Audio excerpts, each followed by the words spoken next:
like it. I find that just to be an interesting idea, an interesting phenomenon, that feeling of someone saying something to you and you feel like we've had this conversation before in this place. I remember this exact same thing happening. Of course, you can never predict what's going to happen next, but as it's all happening, you think, we've done this. We've done all of this before. It's a really strange phenomenon. Of course, historically, this is often the reality. We looked in Ecclesiastes a while back in our study on Wednesday evenings and saw the preacher there making the observation that really everything that's happening now and everything that men discover or everything that they might innovate is really just something that has been discovered before by other people. The only reason anything feels new is because our lives and our accomplishments are so forgettable that the people who come many years after us don't remember us and what we have done, and so they think they're discovering new things.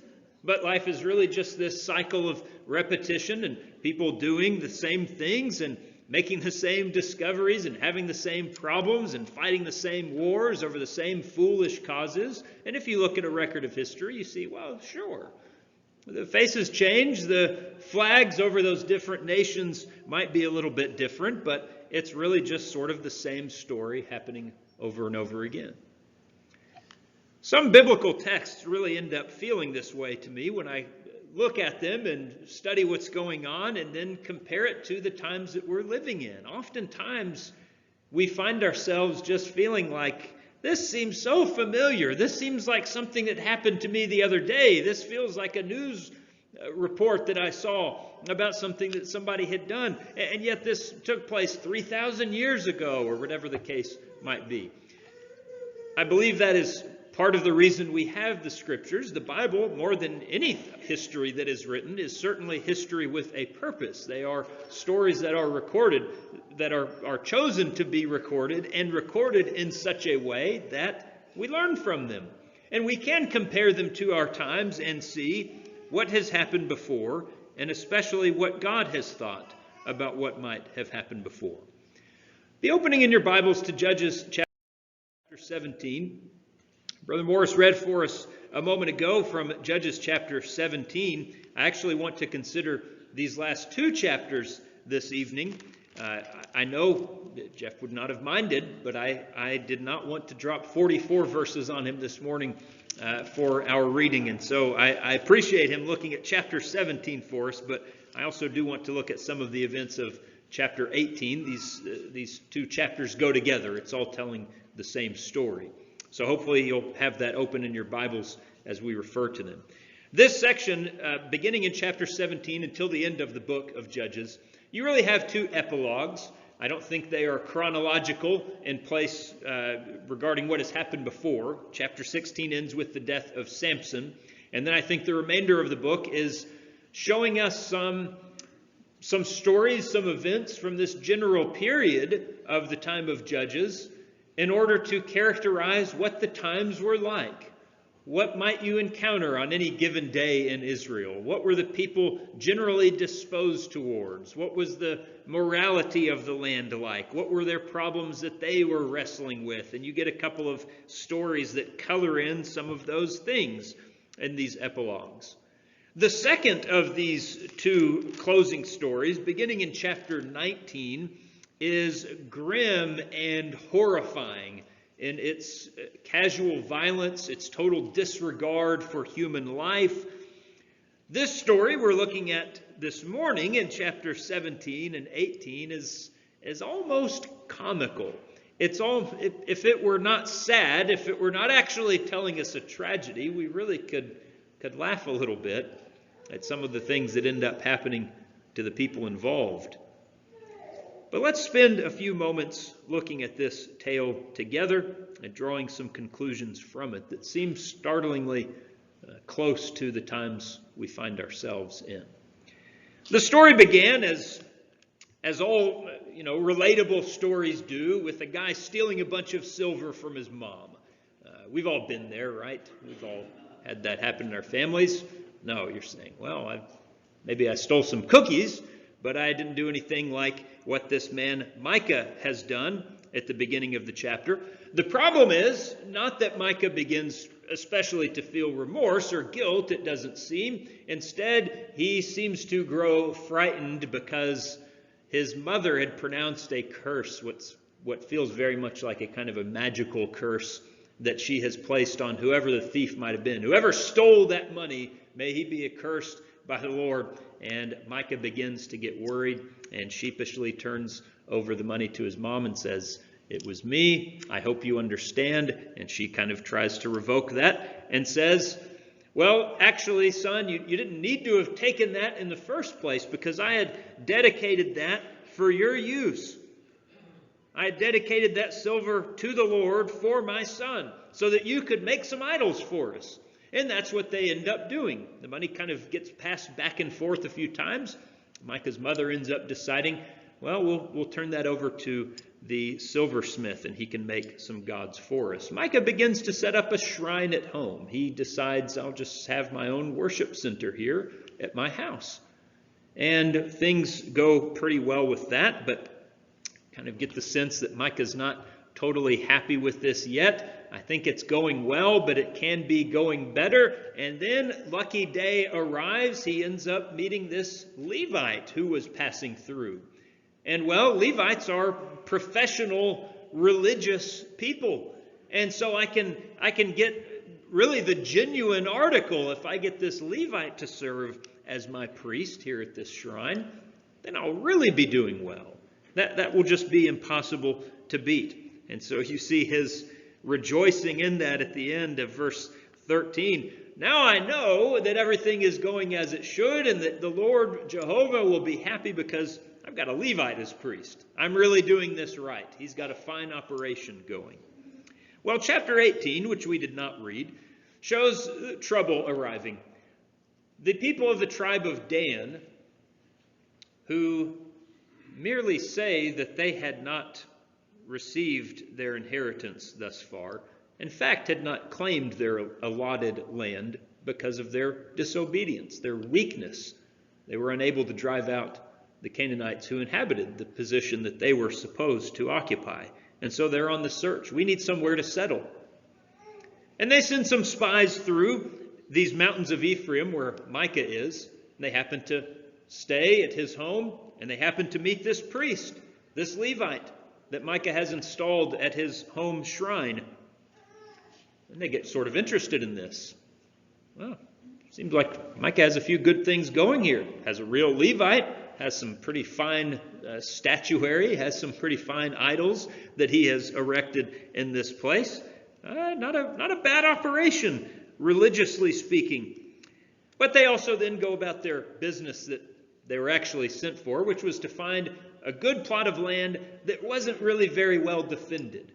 Who's got some good territory that we can drive out of it? Because, boy, we tried where we were supposed to, where those other Canaanites were, and they just gave us what for? They gave us a tough time of it. So let's find somebody who's a little less warlike, maybe who's not as well situated in their land.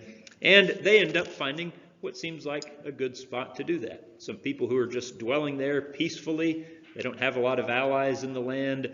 And the children of Dan decide that will be good if we can drive them away and actually just destroy them. Well, as they're making their way back with all of their brethren now, the spies have made their report, and so now you have a full battalion of men, 600 men of war coming through the mountains of Ephraim, and the 5 men who had met the priest earlier tell all of their buddies, before we go on, we should stop and do something else. Let's pick this guy up, because after we settle in the land, we're going to need to have somewhere to worship. We're going to need to have somebody to help us worship. And this guy Micah has a real Levite working as his priest. Let's go pick him up too. And so they stop at Micah's home, or really his compound kind of is what it feels like. They tell the priest, after taking the idols for themselves and sort of loading up all of the household goods, they tell the young Levite, the priest, you're coming with us. He says, what are you guys doing? You're just stealing all of this? They say, yes, we are. Now you need to be quiet and come with us if you know what's good for you. And the priest ends up sort of saying to himself, great, okay, instead of being priest to just this one little family in this one home, maybe I can be priest to a whole tribe of people. His heart was glad, verse 20 tells us in chapter 18. So, having robbed Micah of his household idols, his carved images, and his priest, they end up making their way north, and Micah comes out after them. He rounds up some of his friends, some of the other villagers, and trails behind him saying, what's the problem? Actually, in fact, the Danites say to Micah, what's the problem? You have something to say to us? You don't like the way that this has all happened? And Micah says, no, of course not. You just took everything that I own, including my priest. What am I supposed to do? I love their threat in verse 25. Don't let your voice be heard among us, lest angry men fall upon you and you lose your life with the lives of your household. Wonder who those angry men that they're talking about are that might fall upon Micah and his household. They're telling him the same thing they told the priest. Just be quiet if you like your life. Go back home and leave us alone.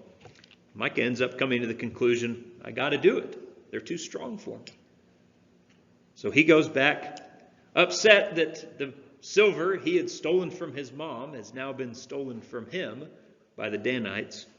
The people of Dan go and slaughter all of the townspeople, all of the city where they wanted to settle. No one came to rescue them, and Dan sets up camp in that place where they were until the children of Israel were carried away captive. It becomes a center of worship. Later, of course, will become a focal point of the false worship that Jeroboam, the son of Nebat, sets up later on in 1 Kings. Okay, there's the short version of the story. As I said, it's almost comical in times, and the sort of bumbling back and forth and the backstabbing and all of the foolishness that goes on. But what do we see that applies to us? Do we see some common ground? Do we see some signs of the times that we might want to investigate and avoid ourselves? What happens when there is no king in Israel? Excuse me.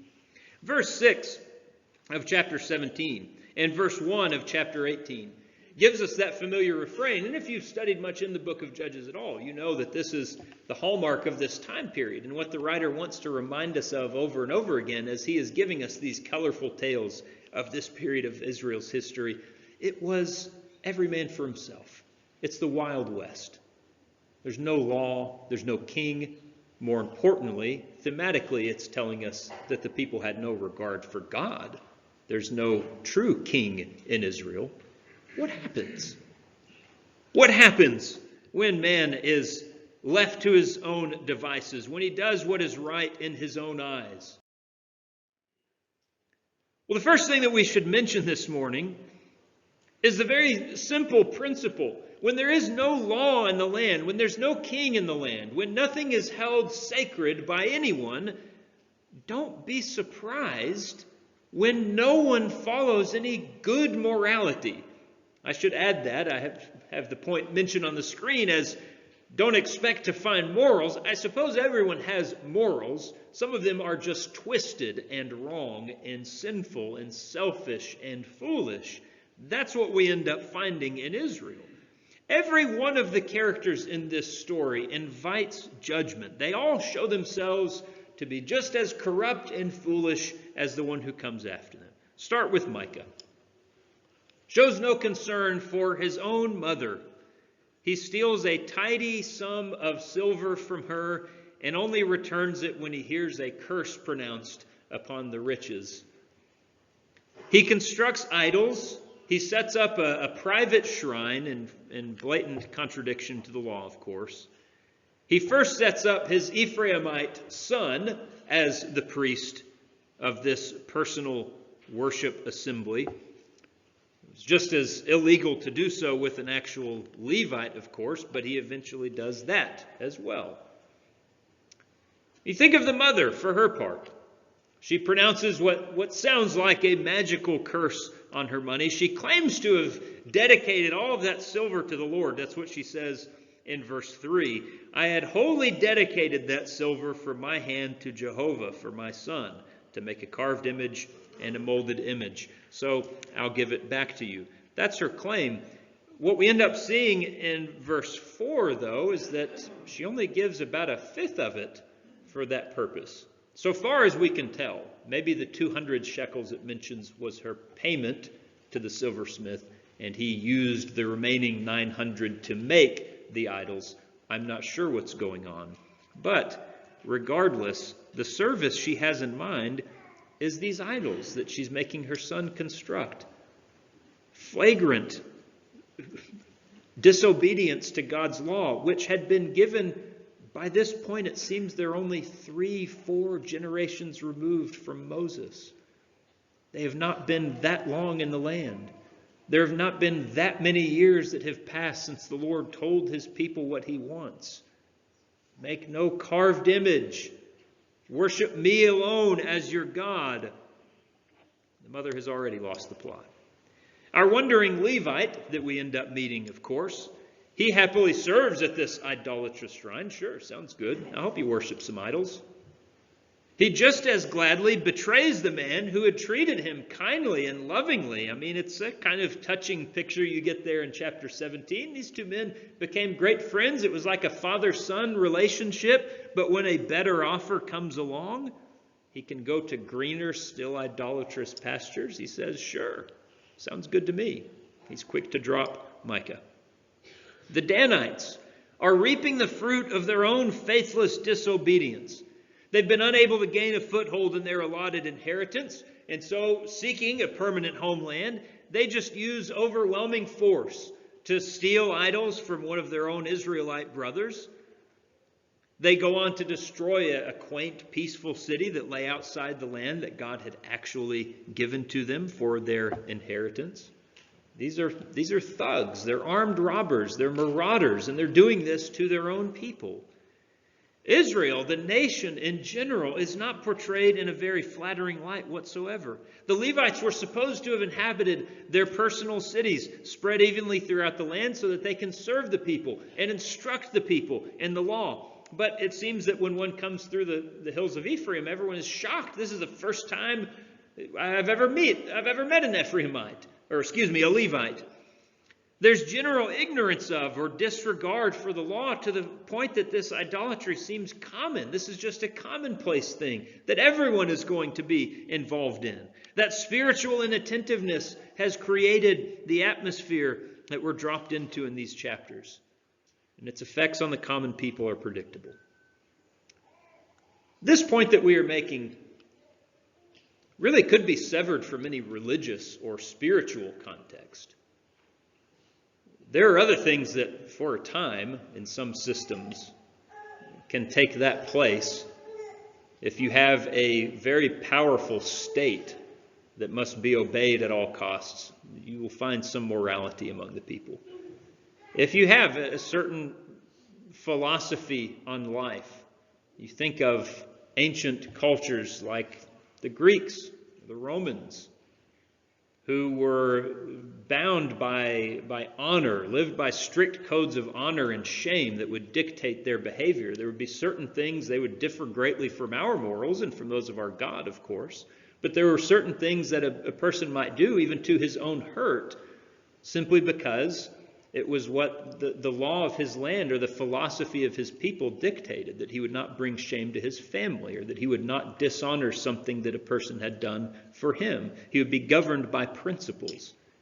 If you remove all of those systems, you have no regard for the law of the land. You have no regard for the goodwill, the name, the reputation of your family. You have no concern for your brother and his livelihood and his happiness or well-being. And you certainly have no concern for the law that God has given and a desire to order your life specifically as he has revealed. What do we expect to happen? What do you expect to happen when all of those things are revealed? It will be exactly the same state that we find in chapters 17 and 18. Everyone does what is right in his own eyes. I'll just figure out the best way forward. Usually, let's say, actually, every time, what I end up deciding to do is what benefits me the most. What's going to make me happy? And if you suffer as a result of that, too bad. If society as a whole is degraded by what I do, that's too bad. Not my problem. I'm living according to what I can see and what I want and what I have chosen as the path forward. I don't know where in the spectrum, kind of going from green to red alert, 5-alarm danger we have. I don't know where on the spectrum we fall in our current civilization of people abandoning any pretense at being governed by something greater than themselves. But we're certainly seeing this in our lives, aren't we? That everyone does what is right in his own eyes. I don't listen to God. I don't pay attention to fairy tales. I don't have to obey my government. They don't know what's best for me. I'm going to choose my own way forward. I don't care what my parents think. They're as old-fashioned and foolish as anyone that you can find. No respect for anything, no regard for anything, no law that governs man's heart. What ends up happening? Steal from somebody if you're more powerful than them and they can't stop you. Go and kill someone if you're going to be able to take something valuable from them. This is the ultimate inevitable result when nothing is held sacred, when nothing is viewed as truly authoritative. Man becomes the authority, and disaster is impending. Another thread that I see running through this story is the opinion that these men all seem to share of themselves. They use worldly success or worldly progress as the true metric for divine approval. Despite what we already mentioned, the general lawlessness and faithlessness of each of the characters, it's interesting in this story that each of them, at least for a little while, experience some form of success. And things seem to go pretty well, and they assume that they must be in the right. They attribute that good fortune every time, really, to divine pleasure. God's happy with us because, look, things are going well. Micah, as we've talked about, I know I keep harping on this, it's just such a funny thing to me, steals from his own mom. My mom is here this morning. Those of you who know her, you know her, so you know I wouldn't ever steal from her, because I might once, Brother Forrest says. Yeah, I wouldn't be here. I wouldn't be anywhere if I stole 1,100 shekels of silver.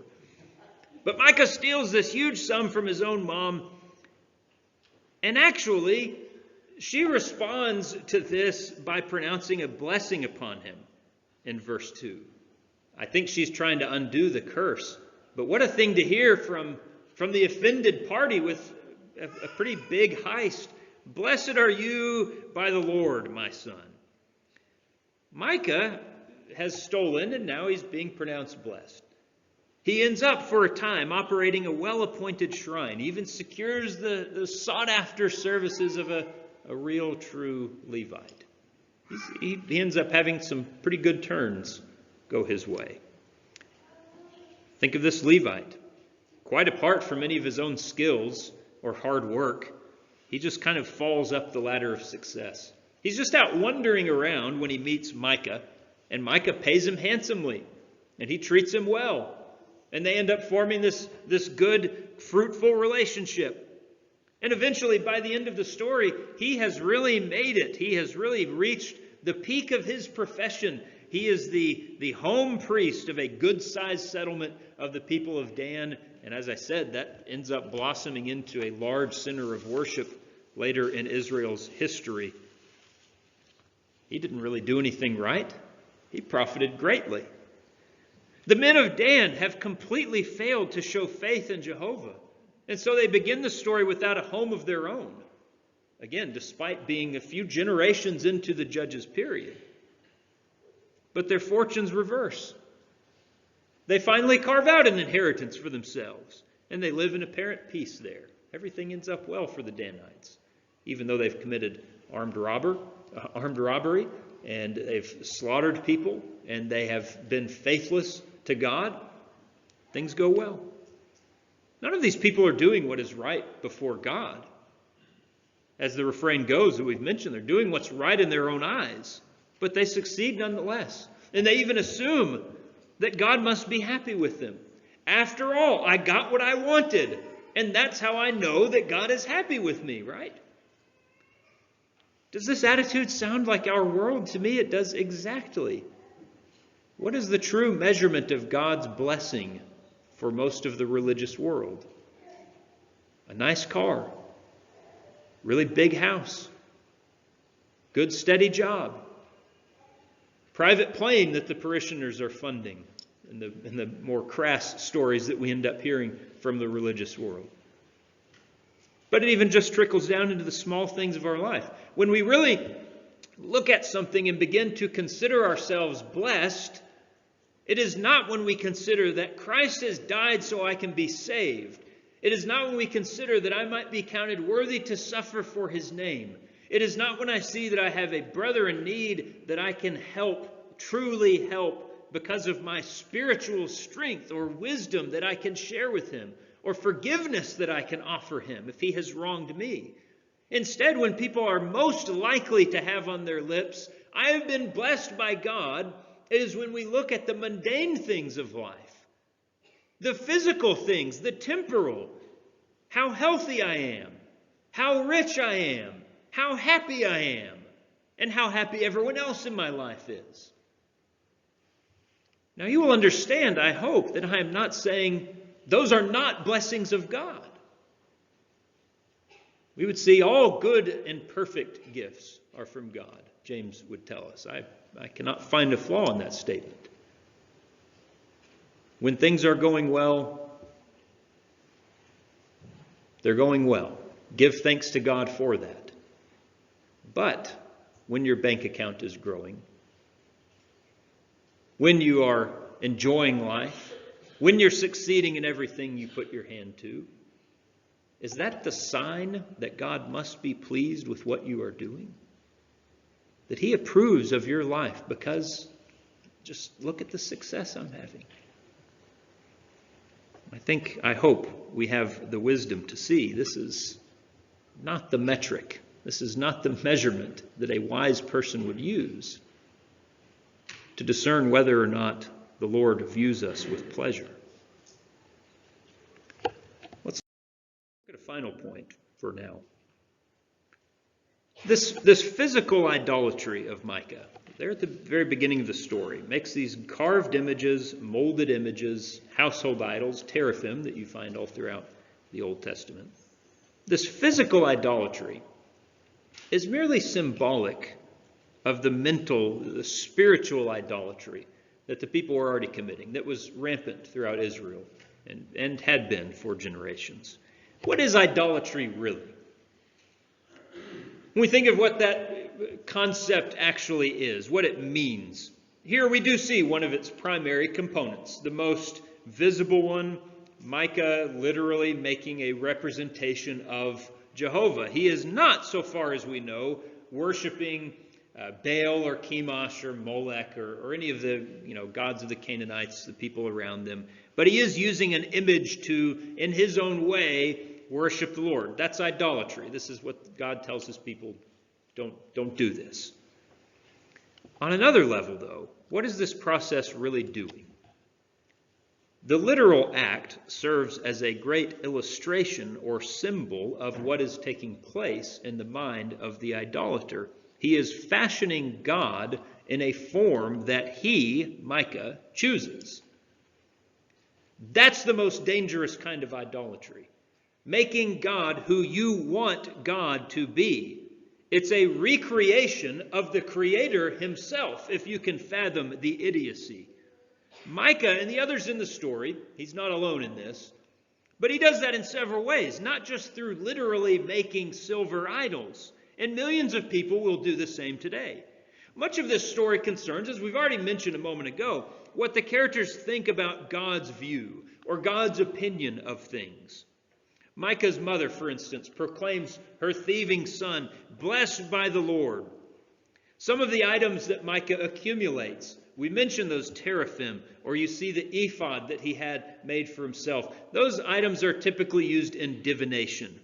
They're typically going to be used to discern the will of God. I'll ask a question, and this will provide me some means of knowing what God thinks, what he wants me to do. Micah assumes that God will surely prosper him once he gets a Levite as priest. The last verse of chapter 17, we saw that. Now I know that the Lord will be good to me, since I have a Levite as priest. These men of Dan ask the priest to tell them whether or not God will give them success in their expedition. And he, shocker of the year, he tells them, yeah, you'll do well. God wants you to go and have success in what you're about to do. Is it not amazing when such methods are used to figure out who God is and especially what God wants? Is it not amazing how often they seem to line up with what we wanted to hear in the first place? If you've seen a kid, or maybe you've been a kid, who asks a magic 8-ball over and over. I had a magic 8-ball when I was a kid. And I didn't ever really believe that it had any special powers in its own. It's just something that, preteens do, or just dumb kids like me do every once in a while. You ask it a question that seems to have great, profound meaning in your life. Will that girl in my history class ever look at me? Whatever silly question you're occupying yourself with. And you ask the question and you shake the magic 8-ball and you look at it and it says no.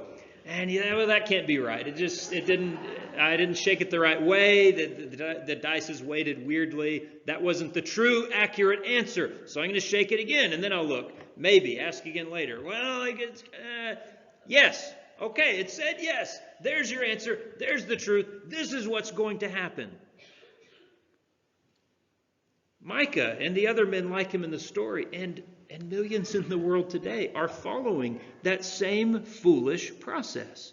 Figure out what you want first, and then fit God's will into your plan. Take whatever scripture out of context you have to. Ignore whatever else you have to ignore. But just make the pieces fit. And if you have to get the hammer out to do it, that's fine. Just as long as they fit in the end. This is the true essence of idolatry. Making God into who we want him to be. You create a deity simply approving of you. One who pronounces blessings on all your endeavors, and that is the God you make for yourself.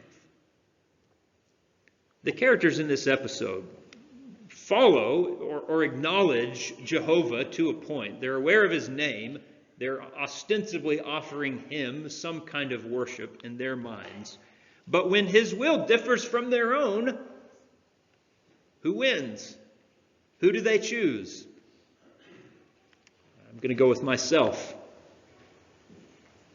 Ignore a law, add an extra provision, make God say whatever you want him to say. Idolatry.